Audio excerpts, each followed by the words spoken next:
kulankan ay sidoo jirka u soo qaban qaabiyeen wasaaradaha haweenka iyo xuquuqul insaanka dawladda federaalka Soomaaliya iyo tan Hirshabeelle ayaa ka dhacay xarun goboleedka Hirshabeelle waxaana ka soo qayb galay qaybaha kala duwan ee bulshada ku nool magaalada Jowhar kulanka ayaa diiradda lagu saaray sidii loo dhowri lahaa xuquuqda carruurta loona dabooli lahaa baahiyaha kala duwan oo ay qabaan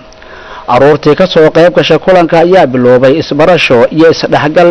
inta aysan bilaaban qodobooyinkii loogu talagalay kulanka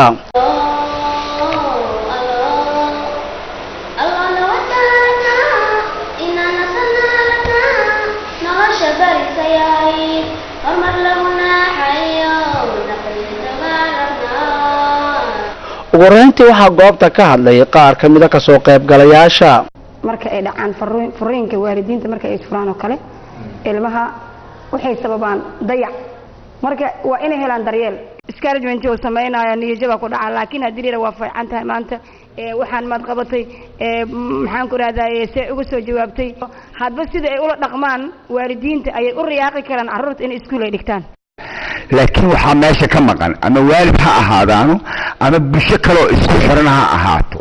oo ku daryeesha macnaha ku kontaroosha arrintaas waa sida ninkan uu yiri isla xisaabtanka ayaa maqan waxaa maqan marka bulsho isku xiran oo ama waalidkii ka dhisan ama iskuulkii ka dhisan ama xag dawli ah ka dhisan oo arrintaas si dhab ah ugu taagan arrintaas ayaa maqan maaha laakiin dadaal badan weey waxaa qodobooyinkii soo gabagabeeyay agaasimaha guud ee wasaaradda haweenka xuquuqul insaanka Hirshabeelle Deeqa Isxaaq Kaabeer iyo agaasima waaxidka dhinaca wacyigelinta carruurta ee wasaaradda haweenka iyo xuquuqul insaanka dawladda federaalka Soomaaliya Cabdulqaadir Axmed Cabdi waxayna ballan qaadeen marka ay geeyaan warbixinta in wax laga qaban doono xuquuqda carruurta maalmaha waxaa wadnay xog ururin ku saabsan xuquuqda carruurta waxaan magaalada madaxda Hirshabeelle ku soo dhaweynay xubno ka socda wasaaradda haweenka iyo horumarinta xuquuqul insaanka ee dawladda federaalka Soomaaliya kuwaas oo yimid inay xog ururin ka sameeyaan Jowhar waxaana dawladda federaalka ka rajaynaynaa inay xog ay ururiyeen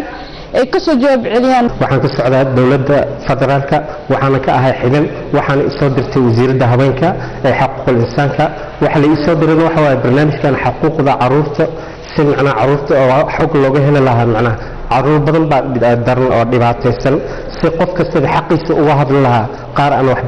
waxbarasho haysan kuwa aan caafimaad haysan kuwa macna cudur ahaayo meel la geeyay aan lahayn taasaan ka soconaa xogtaas